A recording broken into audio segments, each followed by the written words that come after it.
7月14中元節活動規範：一、避免夜間出行，唔好去一啲偏僻嘅地方，因為一個人出街好危險㗎。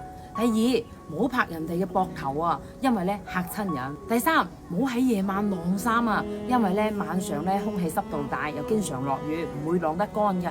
第四個唔好隨便執地上啲錢啊同埋啲物品，驚人哋翻嚟揾極都揾唔到啊。第五個，唔好着紅色衫，因為紅色太嚴厲啦，好難襯衫㗎。第六個，喺夜間唔好吹口哨啊，因為會擾民。第七個，唔好去游野泳啊，因為夏季水流急，太危險啦。第八個，街上面千祈唔好隨便影相啊，因為你會侵犯你肖像權噶。第九個，晚上唔好講鬼故啊，因為嚇到瞓唔着覺。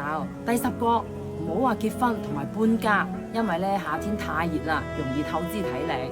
11，晚上瞓覺時候驚唔好對住床啊，因為突然間半夜起身會俾自己嚇親。